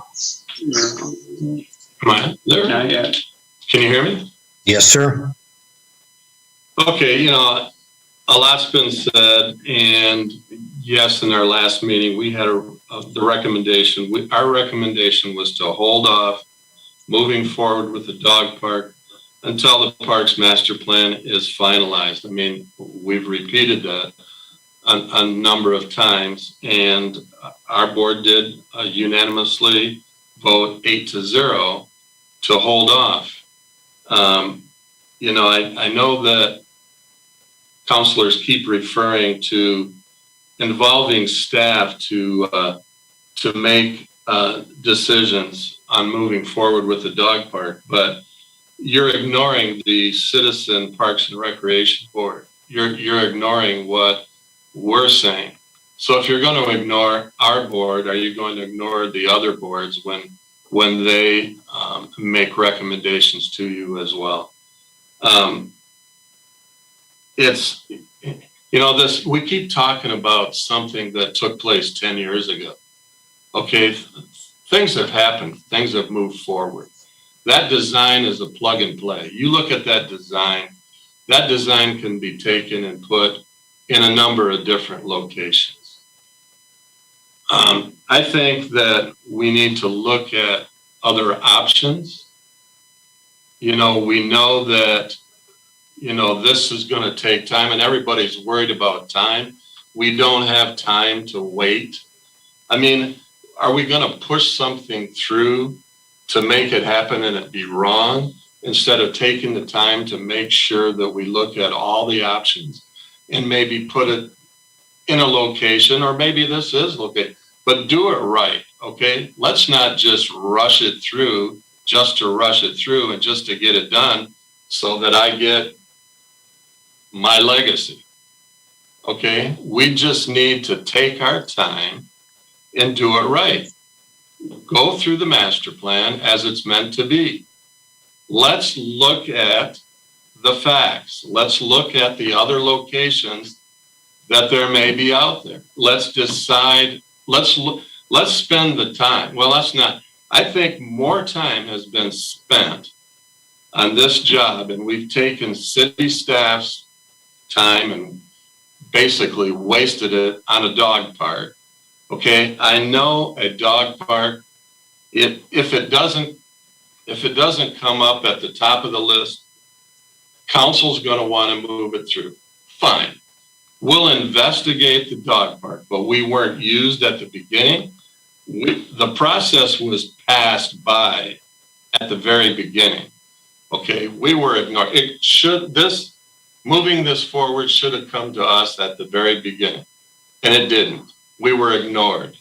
Okay, and if you're going to continue to ignore the board members on various committees, then you're going to lose board members. Okay, and so I don't know what more you want me to say, but I think that this process was handled incorrectly from the get-go, and we should have a say as to what, where, and how this dog park be put in. And we're talking about a dog park. There's many, many other things that this community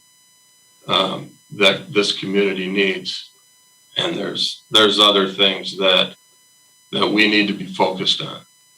So that's all I got to say. Thank you, Mr. Johnson. Appreciate it. Counselor Spoon. You're muted. Was that posted? I think a couple of things. I think that we in 2018 we asked the Parks Advisory Committee to start looking into a dog park. This has been something that council's been asking for 3 years, longer than that, depending on which council you're looking at. If you go through the history that I talked about at the last meeting, and from my perspective, there may or may not have. I've seen the dog park come up in conversation for years in the park meeting minute notes. I respect the work that they've done. I think that I think it's not accurate to say that we're ignoring them. I think that I'm asking that we wait for the master plan to go through before we make any final decisions, but we at least start the process. So with that, I will make a motion that we direct staff to start some preliminary work on a dog park, a hybrid of option 1 and 3 that allows for some initial conversation with utilities and the county, and that we wait to approve a dog park until after the master plan has been completed. And I'll second that.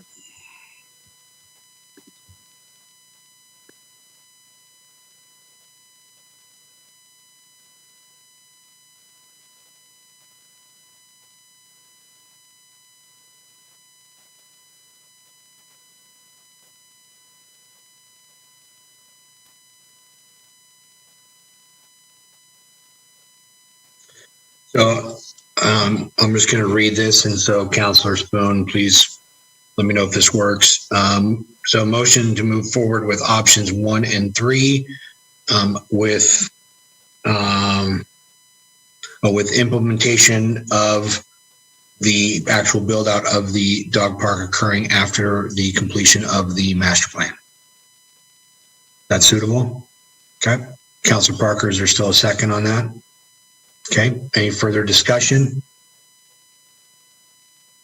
Okay, all those in favor of that motion, say aye or show of hands. Anyone opposed? Okay, that passes 4-2. All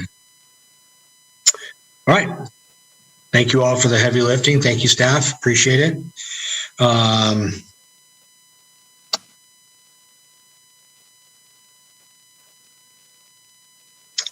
Yes, sorry, I've got a chat here from one of the attendees. Yes, I've got it noted that you speak of the last citizen input. Thank you. Next on the agenda is new business, cancellation of the December 15th, 2021 City Council meeting. Mr. Archer. Mr. Mayor and Council, this was something, I think it came up at your last meeting as to having the council decide whether you want to have your second December meeting, or as has been, I think, somewhat the tradition or the norm in the past is to cancel the second December meeting because of holidays. But then I think that also then led to some conversation around the number of items that we have in front of us and trying to get some of that work done. So we just simply wanted to put this on the agenda for you to decide whether you wish to do that December 15th meeting. Scott, yeah, you and I've talked, there's not a lot necessarily for that agenda. It doesn't mean that we can't put some things into the agenda to make it worthwhile, but we don't have any. Yeah, nothing particularly timely, Mr. Mayor. I think we've just got some of those future items that we kind of keep a running list of things that we've noted that the council wants to talk about at some point, whether it's work sessions or otherwise. But yes, there is nothing timely, and oftentimes we'll get items from staff that need to be moved forward in a particular timely manner. And as of right now, and I'm verifying that just to make sure I haven't missed anything today with Melissa, but I don't think we have anything from staff that is timely for that meeting. Okay. Thank you, sir. Councilor Parker, you have a comment? Yeah, a question, Mayor. How many topics for work sessions do you have listed? Because we keep assigning things that we'd like to come up with. How many numbers do you have on your list? Scott, our list has about 15 items, 10 items. Then let's not cancel the meeting. let's have a work session and start chewing that down. Okay. Counselor Spoon? Yeah, I'd agree. If we decided to not have a regular meeting because there's not pressing needs, but we could use that time to have 2 of the 15 work sessions or whatever, I think that's a good use of our time. Sometimes that third Wednesday falls really close to Christmas. It's a whole 10 days before at this time. So I think it's worth using that time. Okay. Any other comments? Is there a consensus then to hold the meeting on the 15th then? I see heads bobbing. Council President Hensley? I would like to see it start earlier if we're going to do a work session and not an official meeting, as I do have other things. Thinking that this meeting was going to be canceled, I have school things with my kiddo. So if we could start it earlier rather than later, that would be good. So 7 instead of 7:30? I was thinking 6 instead of 7. I figured that's what you meant. I will work with Mr. Archer on that. Councilor Parker, your hand went down. Okay. Any other thoughts on that? Sir, looks like there's a head bob of yes consensus to go ahead with the meeting. I'm good with it either way. So yeah, let's do it. Let's get some stuff done. Okay. Well, it looks like Scott and I will we'll look at the list of items and we'll see if we can tick off 1 or 2, or depending on how quickly we are, maybe we tackle a third. So we'll go from there. Okay. All right. Moving into mayor's business. So not a lot. Just the Region 1 Area Commission on Transportation will meet on Monday. Just as a side note to that, I don't know if you've been watching the paper, but it sounds like Representative DeFazio has announced that he will be retiring from or not rerunning here coming up. And so those of you that know, he is on the transportation board there at the federal level. And he is somebody that has been pretty staunch against tolling being put in on existing highways anywhere in the country. And that's kind of been one of our, we were hoping for maybe a save on that as it looks to that, possibly reaching the federal level in that regard. So we'll see how that plays out. C4 is on, so Clackamas County Coordinating Committee is on Thursday. So I'll report back after the holidays. Had the park board meeting this past Tuesday. Discussed SDCs as it regards to the upcoming master plan and how that funding mechanism could work. We, as we've heard, discussed the dog park. Then we also discussed looking at naming of parks. So they are addressing, they're looking into and having conversations with other cities about their guidelines and what they've used for in that regards. Discussed the bathroom upgrade at Community Park and kind of what that could look like or would look like. And so that's continuing on in that conversation. And then they also discussed adding a high school board member to their committee as well. So they're going to be reaching out to the library board and I believe Canby Area Transit Board about how they came up with that and rules and guidelines and whatnot to hopefully move forward with that in the coming year. 2 additional items for the council. The first one is what's the temperament of trying to do a council retreat towards the end of January, beginning of February. We have a contract with our facilitator. We will probably this time need to make a deposit, seeing as how we've canceled on her twice. But if that, I'm seeing some nodding and some thumbs that's a good idea to do. We will try to find out what dates that she might have available. And we'll try to coordinate that if that's something the council desires, which I'm seeing. Can I have some head nods, thumbs? Okay. And then going live back in council chambers in January. What are thoughts? I think that we can do it. According to Scott and Joe, that is something that we can do and meet guidelines and things like that in the council chambers. We have obviously Zoom capabilities, etc. So, council, what say you in terms of that? I think with modern technology, if those who would like to come back to council chambers should be able to come back to council chambers, and those who may not want to go back to council chambers, respect that decision as well, can Zoom in for the meetings. I think we actually, the one meeting that we did do live, I think we had a couple people Zoom in for the meeting. So I fully support it. I'd like to get back to council chambers. Yeah, I think we can do it hybrid. Likewise. Scott, can you speak to some of the pieces that for us to go live, we would have to ensure that we do? And how would it work for general public? Certainly. We do have the technology in place to provide for that hybrid type of scenario where if there were counselors that were not able to be in person, and this is actually just going forward in general, we've implemented this technology with the idea that this could be something that might be a useful tool just generally where whether it's council or staff or consultants being able to join the meetings remotely will provide a lot of opportunity. But in the short, yes, we can do that.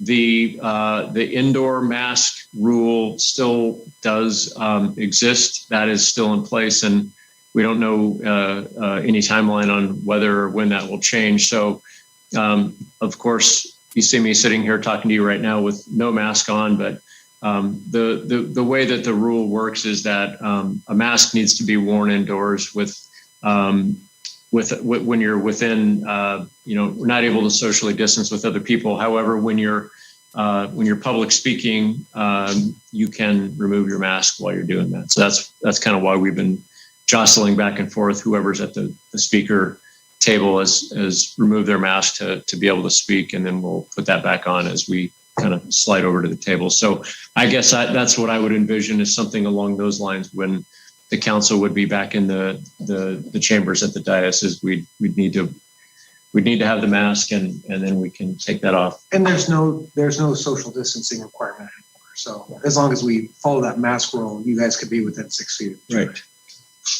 Yeah. Previously, when we were looking at coming back live, we had this issue of trying to spread everybody out across the room and kind of making a makeshift dais, but we don't have to do that if the mask rule is followed. Okay. Thank you, sir. Is that what you were looking for, Mr. Mayor? Does that provide that answer? No, you answered that. Thank you. Councilor Spoon, you have a comment? A question before I have an opinion about what I think we should do. So if Zoom is available for people who cannot or choose to not wear a mask, what will be our policy and procedure for people who come to council chambers unmasked? How do we handle that? Good question. You want to take a step? Well, sure. Okay, so currently in public buildings, we've always had to have masks, but there are certain exemptions. And so one of the issues is how draconian are we when we play the mask police role? And we err on the side of respecting folks and not putting people in an awkward situation where it might become a little more volatile. So like, for instance, in our library, we have a lot of signage that says must wear a mask, all of that. People, if they say we have an exemption, because there are several under law, there's, asthma, there's COPD, there's autism, there's PTSD. There's actually a lot of bona fide exemptions. And so if people claim an exemption, then we're not going to sit there and adjudicate it with a hearing to see it. You know, we're not going to make them produce whatever doctor's note or whatever it is. So we try to do our best to remind folks, remember, you have to wear a mask as they come in. But if they do say that they have an exemption, then we honor that. I guess then my concern, Mayor, is that, I want to get back to in-person meetings. I think that one of the concerns I have is that we've seen in various public meetings in our region and in other regions that there's a volatility associated when it's difficult to enforce, which it sounds like that's what we're up against. So functionally, an unenforced mask mandate could lead to some volatility. So my preference would be to wait until everyone felt comfortable coming back. And so, if we have public that comes in and there's some conflict, I just don't think that that's in the spirit of who we are. If someone has another idea on enforcing it, I'd be happy to hear it. But given that, I very much want to come back in person. I'm concerned about being in a situation where we can't enforce a policy and what that could mean for volatility amongst our community and our council. So I would err on the side of Zoom is working. And that would allow it to not be so volatile. That would be my choice. Okay, thank you. Councilor Bajorn. Thank you, Mr. Mayor. I do have a few thoughts on it as well. I agree with Councilor Spoon. Having a unenforceable mask policy would definitely be a little bit problematic. Certainly for me as well as others. Obviously, I have 2 small kids to protect, one of whom can't get vaccinated. So I would probably be the last one to be comfortable with it in person, especially with the holidays coming up. These are, times where we do have surges in COVID. It would be, I think, a little bit premature to make this decision with, all those factors in play. Thank you. Councilor Parker. Yeah, it reminds me about a discussion we had earlier this year about having rules that we can't enforce. So if we just let anybody say, I've got an exemption, actually, I thought the Oregon Health Authority, I thought the Oregon Health Authority did actually have a process for going through that. But given the way that it's being explained by our city attorney, I don't think now's the time to just let anybody come in and say, yeah, I don't have to wear a mask. That, it's one thing about me being on the dais and exposing myself, but we're also employers and exposing our staff who don't have the ability to Zoom in. I think that's where my focus would be. Okay. Councilor Bangs. That brings up a question that I hadn't actually pondered. If we were to have a public meeting and staff get COVID, do they have to consume their own sick leave during that time? So it does kind of put an extra burden on it. I would certainly recommend waiting at least 1 month past January. Last year, the COVID peak was during the holidays, which we're now in the midst of. And we have the rise of the new Omicron variant. We don't know what that's going to do. If we make a decision now to meet in the first week of January, we won't have time to really revisit the realities of COVID spread between now and then. I would like to have this discussion involving the month of February rather than January. I am enthusiastic about getting into the council chambers. I've only been there one time now, during which apparently I had COVID. So, that does give me pause. I would feel terrible spreading it to staff or any of our guests. Okay. Appreciate that. That concludes my pieces for this evening. We'll move into councilor comments and liaison reports. And I'll just go around my screen. Councilor Spoon.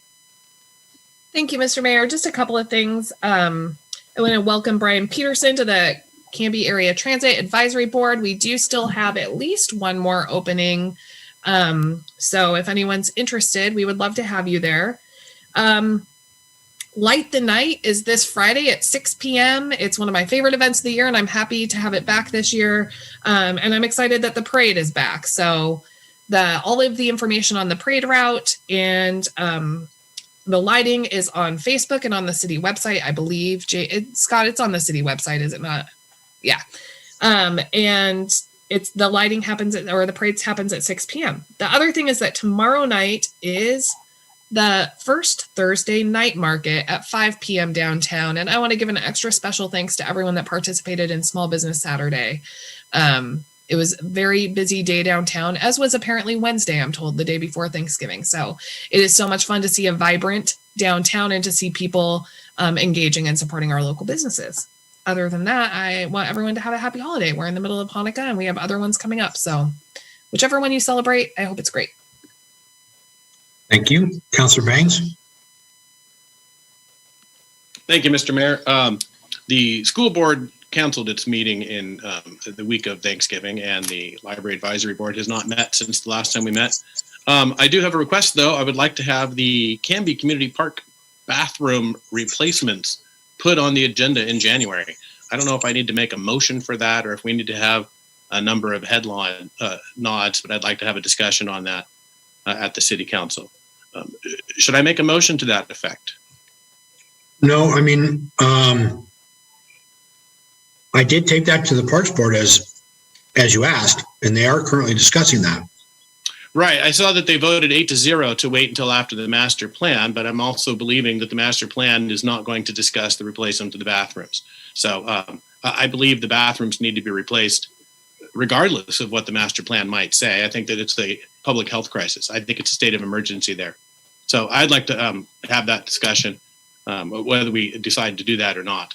So I'd like to have it on the agenda in January. I will work with Mr. Archer on that topic. Thank you very much. I would appreciate all of you guys having a wonderful holidays. I don't know to what extent our viewing public will tune in to a work session only in 2 weeks. And so on that note, please, everyone have a happy Christmas, happy New Year, and happy Hanukkah. Councilor Barwick. I'm used to going last. Thank you. So just congratulations to James Heeb on his reappointment to the Planning Commission. The question was brought up earlier, how many applicants do we have and how many positions do we have open? I will say that there is some turnover on the Planning Commission right now. We are interviewing two potential candidates for the two open positions next week. So I think that will go very well. And it appears that there will be another opening coming up next year. So all of those who applied for the city councilor position, again, I know your names and I think you should apply for the open positions. And if you don't, I'll call you. And then for the fire department, I wanted to ask if Chief Davis could come over. He's got a report on what's going on with the fire department. So he will do it much better than I will. So let's let him give a quick update.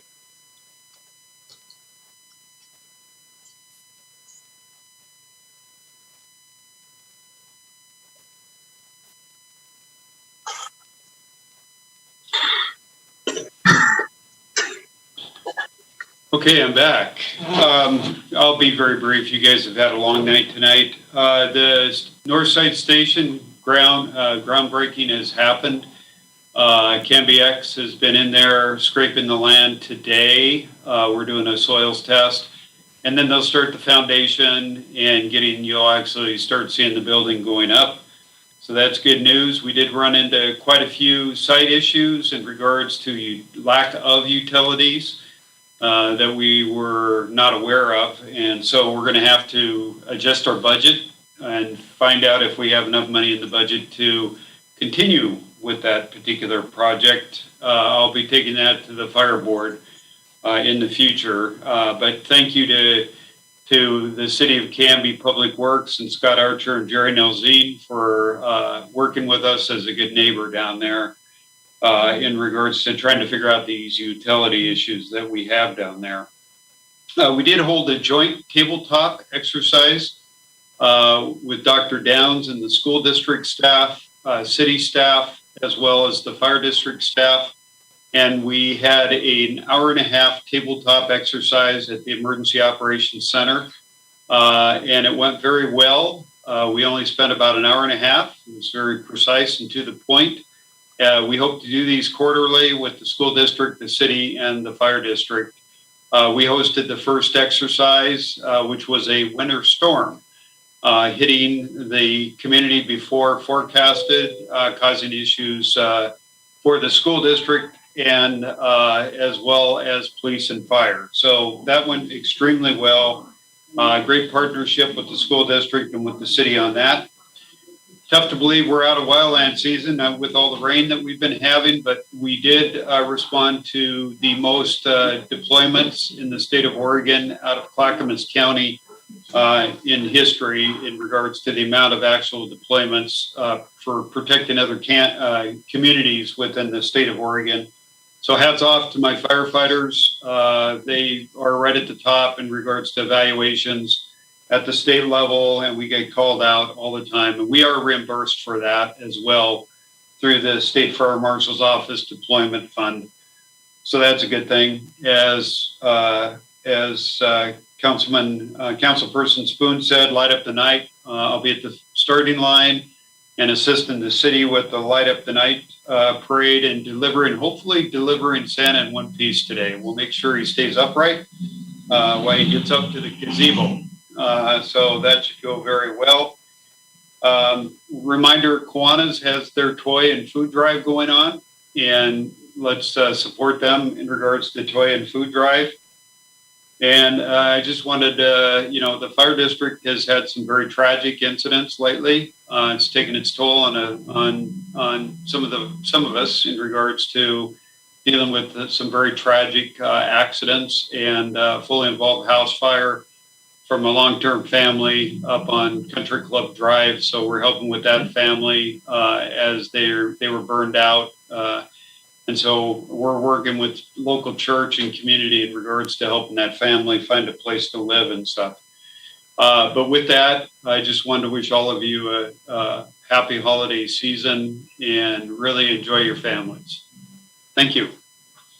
Thank you very much, Chief. Appreciate it. And that would be all that I have. I just wanted to also say Merry Christmas to everybody that's watching if you don't watch on the 15th. Thank you. Thank you, Councilor Barwig. Thank you, Chief Davis.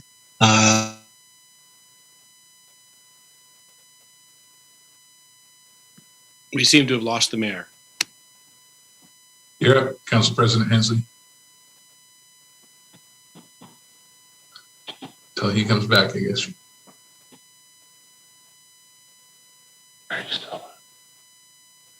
I guess he's not coming back, huh? Okay, well, I don't actually have much to report. My C4 meeting's tomorrow and traffic safety is next week.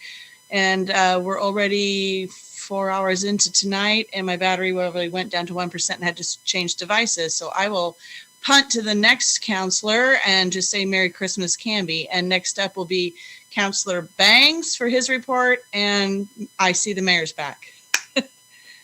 Counselor Banks, go, and then mayor takes back over. Thank you. I went already. So we need to hear from, I think, Counselor Bajorn and Park. You were next on my screen. So Counselor Parker would be next on my screen after that. Yeah, thank you. All three of my liaison duties are yet to meet this month, so nothing now. Councilor Bajorn?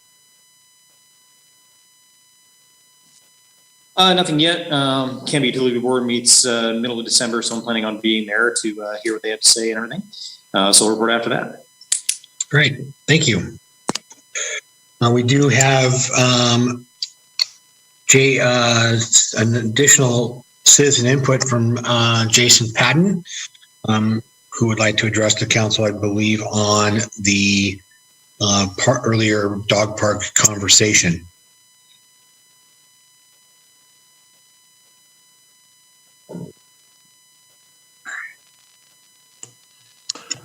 Can you hear me? No, we can't. Are you sure? I'm positive we can hear you. You're good. Well, it is 11:52 here in beautiful Mundelein, Illinois. So it is almost morning. So I might not be all there together. But I do want to say, and this isn't specifically about the dog park, and I will be a little feisty when I have this little chat. I do find it fascinating that there are several counselors and members on the screen that talk about respecting the wishes of the boards, the citizens, and those that have given input about how the city should be steered and its projects and its future from the past. This has not been the case for several years. There are a number of projects and plans and proposals that have been made by citizens, boards, and city councils before this one that have been either delayed or ignored. And this dog park is one of them. The biggest one, and will always remain a thorn in my side, and was directly related to an effort from your esteemed president. The city council and members of the community very specifically wanted a library.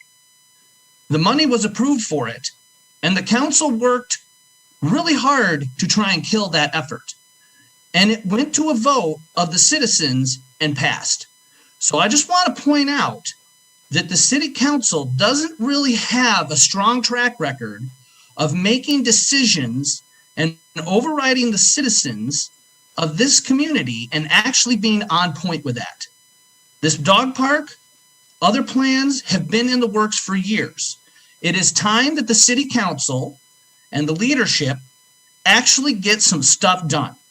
And we're seeing this regarding the codes and such. As a member of the Planning Commission, many of these things should have been done long ago. And I would be one to say I'm partly to blame because I was on city council before and this never came up. It is time to either crap or get off the pot. And I would prefer that some action actually be done. Thank you. Thank you, Jason.